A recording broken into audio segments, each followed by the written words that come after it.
I realized very soon that there was not much information in terms of belly quality, even how to measure it. And I think it's because originally, many years ago, the pork belly, and still sometimes in Europe, was kind of a second-class primal cut, low value. But that's not the case anymore, especially in North America and parts of Asia. There's quite a bit of demand for pork bellies. Not all pork bellies are the same. So with that in mind, we developed new methodologies for objective evaluation of pork belly firmness.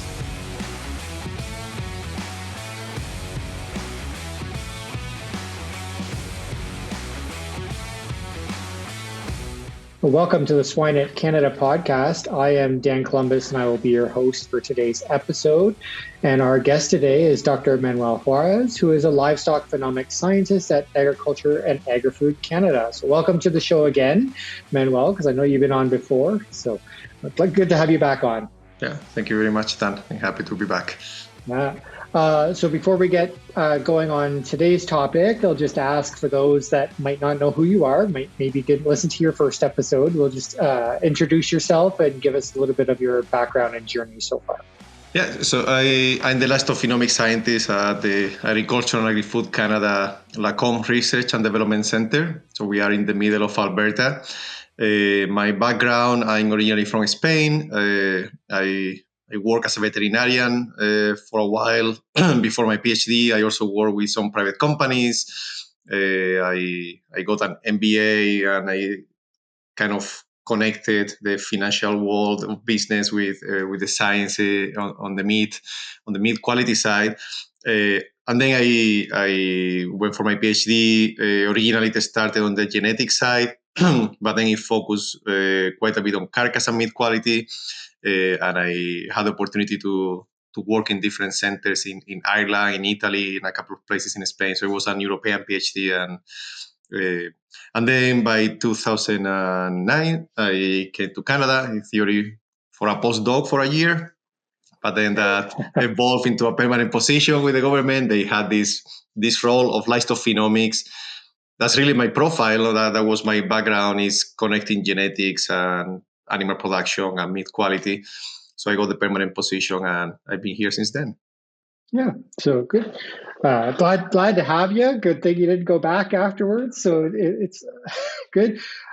So like I said, today's topic is belly quality and slaughter weight and that, all that fun stuff. I was just accused in another episode talking specifically about meat quality that we tend to forget about that side of it. We talk about it, but really what does that mean? And so I think we can start, why should we be researching these topics and why is it important? I actually originally was hired to work more with beef, but I had a few ideas about important topics for pork, and I started working on those, and I was lucky with funding. So for a few years, we had projects that had to do with pork differentiation, looking at how to create different quality for different markets or for different attributes. And one of the topics that I focused on during that time was belly quality. I realized very soon that there was not much information in terms of belly quality, even how to measure it. And I think it's because originally, many years ago, the pork belly, and still sometimes in Europe, was kind of a second-class primal cut, low value. But that's not the case anymore, especially in North America and parts of Asia. There's quite a bit of demand for pork bellies. Not all pork bellies are the same. So with that in mind, we developed new methodologies for objective evaluation of pork belly firmness, because that's the main quality attribute for pork bellies, beside the physical attributes like thickness and maybe some of the fat content attributes. But at the end of the day, firmness is how they classify the bellies in the marketplace. So we work on that, and we came out with the new methods. From there, things evolve. We have got a project now to look at the genetic selection for pork belly quality, and that is because some of the genetic companies are very interested in being able to provide pork producers with alternatives for improving this high important primal cut today.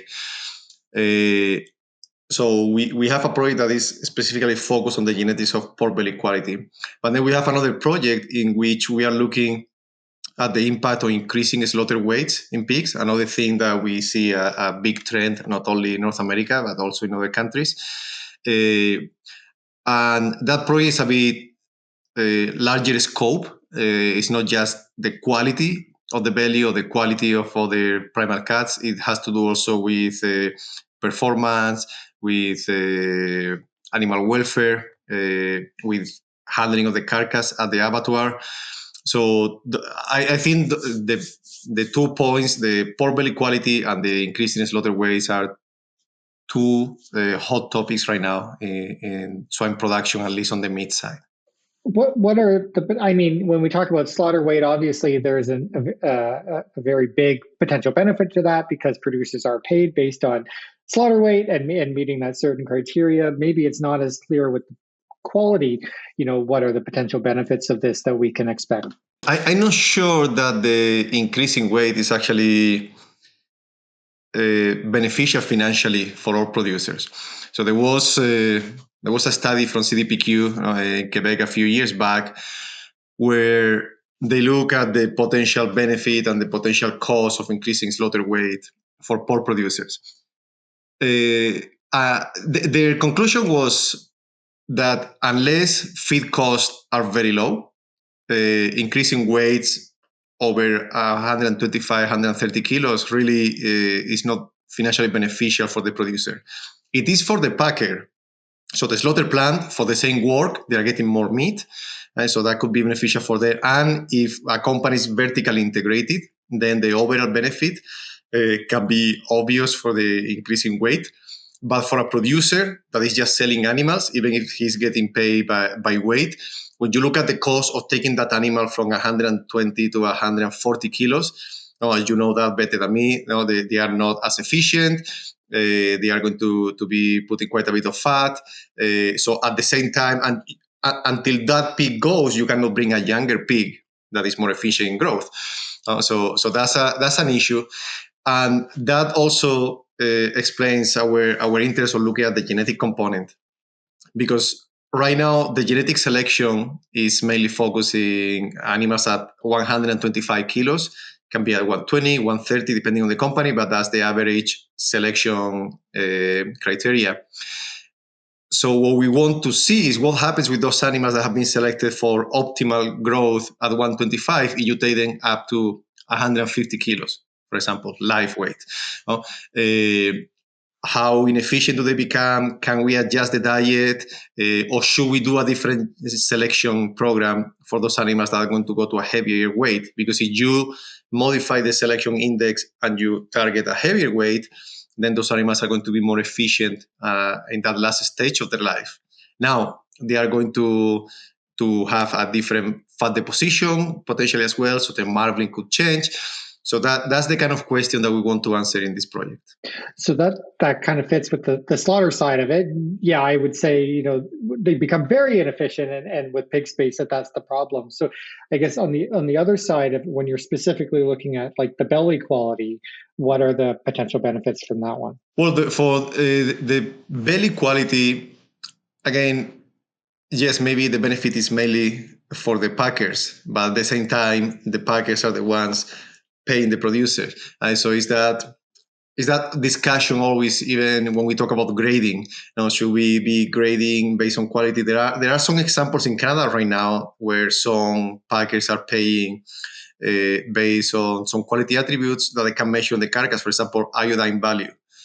So if you have producers that are feeding the animals and with a production system that the iodine value is low enough that it's going to be good for processing further, then in some cases they are paying producers based on that. So there's a benefit for the producer. The first thing is to work with the packer. So with the bellies, a good belly that goes to Japan or that you can sell for high quality bacon, in average is going to provide the packer 15-20% more in terms of value. Now the price is going to be 15-20% higher. So it's obvious that for them it's important to have that kind of belly in the production system. When you have bellies that are very soft, very thin, you cannot process them for bacon, you cannot send them to the Asian markets, then you are losing quite a bit of money in a very high value cut at this point. You look at the prices of the different primal cuts per weight. The belly right now is on top, either always the first or the second. The loins are way cheaper than the bellies. So we can target the quality of the belly so they can go to these premium markets, or at least stay domestically as a high quality product. That's a high benefit for the packer, and that is going to trickle down to the producer somehow. And if they see the value on actually getting high quality bellies, then they can start paying as those cases I was suggesting in terms of iodine value. Yeah. So you mentioned 2 projects that you have that you're going on and talking about selection, but I'm wondering a little bit more about the detail of specific methodologies that you're going to be using for this, and maybe if there's anything particularly novel about the work that you're going to be doing in these projects. Yes, so we are working with a company. We're working with Genesis. Our herd is Genesis, and they were very interested on this component of the bellies and hams, because they sell not only in North America but also in Europe for the production of dry cure hams. So something interesting that we have seen in our preliminary results and in previous projects is that we think we should be able to select animals for high quality bellies and hams. I know hams are not high value right now in North America, but if you are sending the same genetics to Europe, they are interested in having hams with a good back fat layer, so they can do the dry curing.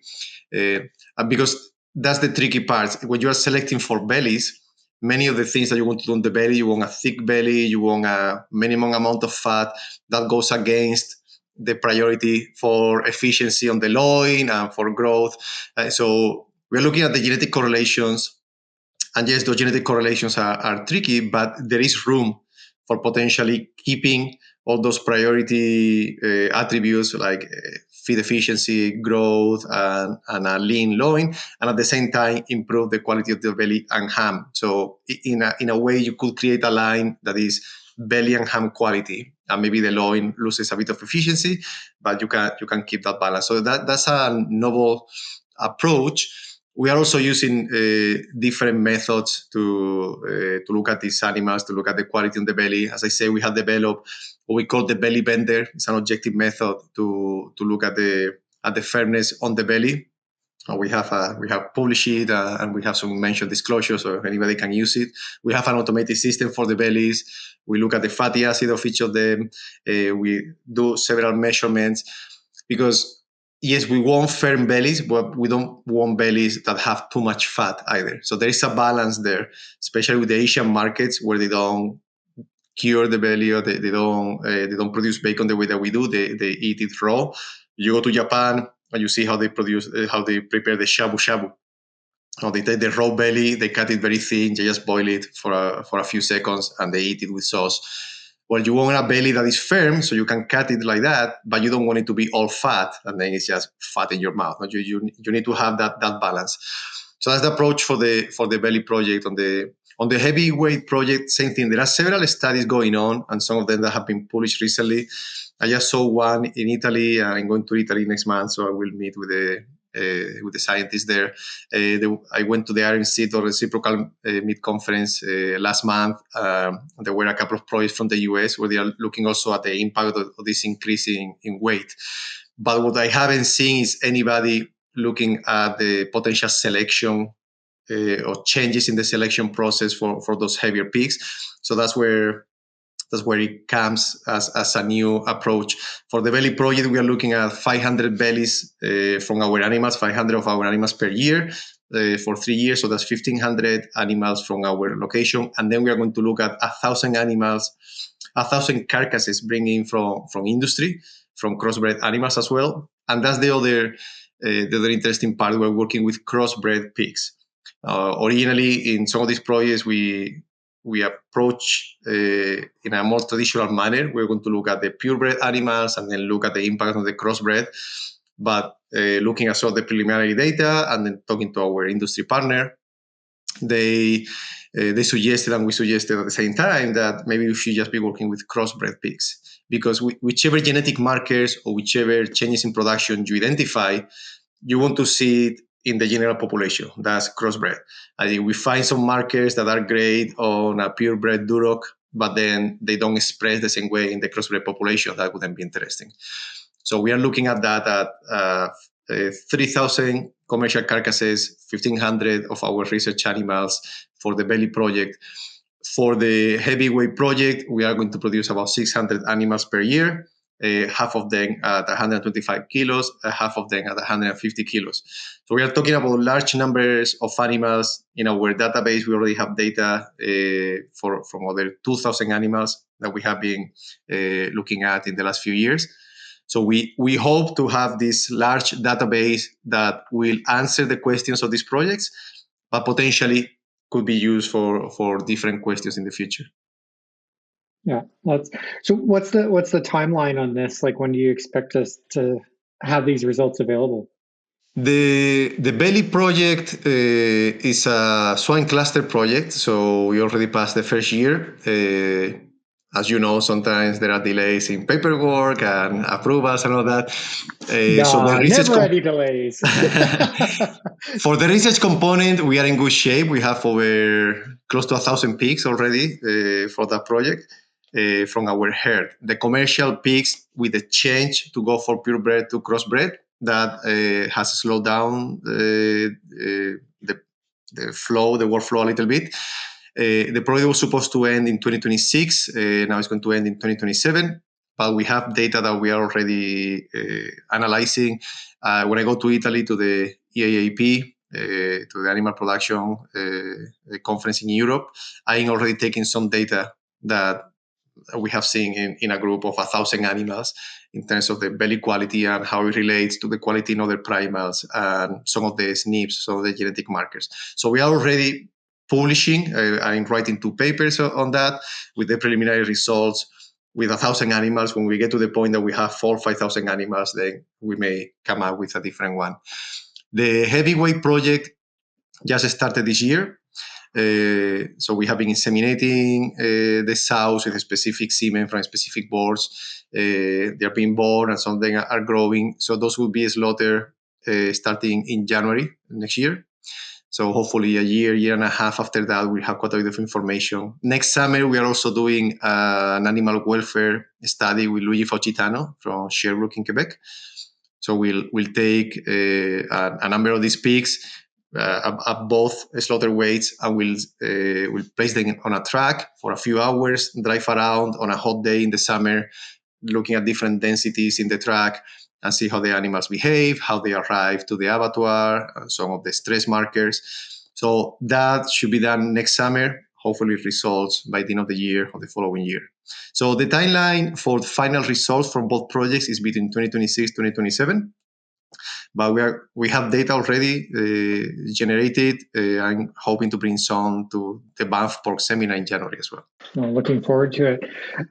Something that just came to mind, especially when we were talking about the heavy slaughter weight project, is that generally, if you make an animal more efficient, that means less fat deposition. I don't know, is that the goal, or does that pose a potential problem when we're talking about quality of cuts? Because, fat means flavor and tenderness and all that, right? So are there issues with that? Well, when you look at the growth patterns of the different tissues, you have the bone, it grows very fast, and then it plateaus, and then you have the lean, and then it plateaus, and then the fat is the last tissue. So in my view, what we want to do is not to have less fat on the animals than we are producing right now. What we want to do is to delay that fat deposition until the animal reaches the desired slaughter weight. So we don't know yet, but this is the hypothesis, and this is why we want to test it. We think that you take an animal that has been optimized to be slaughtered at 125 kilos with enough marbling and enough fat. That means that you keep growing that animal has reached the point where muscle growth has plateaued, and now what you are creating is mainly fat, what is less efficient. You need more calories. And then much of that fat is going to be trimmed away. So it's not ideal as a production system. But you can take that animal, make it mature physiologically later in life, and that's what happens with the different breeds, right? You have the early maturing and the late maturing breeds, so we can adjust our commercial animals to mature closer to their actual slaughter weight, so closer to 150 than 125, and then just slaughter them at that weight. Then it's good. Now you have optimized the animal to peak in quality at 150, and you kill them at 125, then yes, then you have that issue where the animals are going to be too lean. So it's a matter of balancing the genetic goal and the genetic selection with the production system. So potentially you could have a genetic company that offers you two different lines, one for commercial weight and one for heavy pigs. And the heavy pigs have been optimized to go higher, while the other ones are commercial production. And then as a producer or as a company, you can decide which one to use. Yeah, makes sense. So before we get to our final three questions, I'll just ask for a take-home message for our listeners today for the episode. I think as a summary of what we have been discussing, the pork sector, the swine industry is evolving. We have seen an increase in slaughter weight in the last 20 years, and it seems to keep going. And the primal of excellence has gone from the loin to the belly. So take-home message is we had to look at what's happening in the industry, domestically, internationally, and adapt our research to the needs of the sector. That's what we are trying to do, and I see other scientists doing the same thing. So hopefully we'll come with answers that can be applied and actually help profitability along the value chain. Yeah, great message. It's time for our famous three. When consumed through the feed acidifiers modulate the pH of the gastrointestinal tract with acids in nutrient digestibility. Research has shown that by including acidifiers in diet, you can increase average daily gain, increase average daily feed intake, improve feed conversion, reduce the pH of digesta. Vivo Vital from DSM Firmenich is an ultra-pure form of benzoic acid that, when used as a feed acidifier, has shown to improve post-weaning pig performance. Learn more at dsm.com/Vivo Vital. We have our final three questions. I know you were probably asked this in your first episode, but your answers might be different, so I'm going to ask again. So our first question is, what is your favorite swine or agricultural related resource? Yeah, you say, yeah, it's evolving. Right now, actually, podcast, your series of podcasts are being very interesting because I can listen to scientists and industry people from different institutes, different locations, and that works very well. I'm also listening to the podcast on terms of the meat side. There is the Meat Pad podcast with this very good variety of speakers as well. So beside the books and beside the research papers, right now podcasts seem to be a good source of information for me. I can be walking around, exercising, and listening to a podcast. So that works very well. We definitely like to hear that people are enjoying the podcast and getting something from them. So that's good. So our next one is a favorite book or resource outside of agriculture. Yeah, I provided a different answer last time, but lately I have been reading I would say it's a trilogy. It's three books from Stephen Fry, who's a comedian from the UK, but also a very smart person. And he wrote 3 books about Greek mythology. It's called Myths, Heroes, and Troy. And he explains Greek mythology with the 21st century language, what is easier to digest. So I'm enjoying those. I'm finishing the trilogy, and I recommend them. Okay, good. And then our final one, maybe this one won't be different, but maybe it will be. What do you think is a characteristic that successful leaders all share? Yeah, I answered that in the past in a different way. Maybe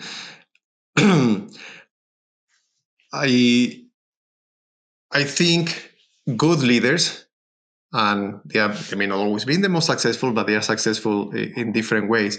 I think good leaders tend to be quite honest and transparent with their workers, with their colleagues, with their team.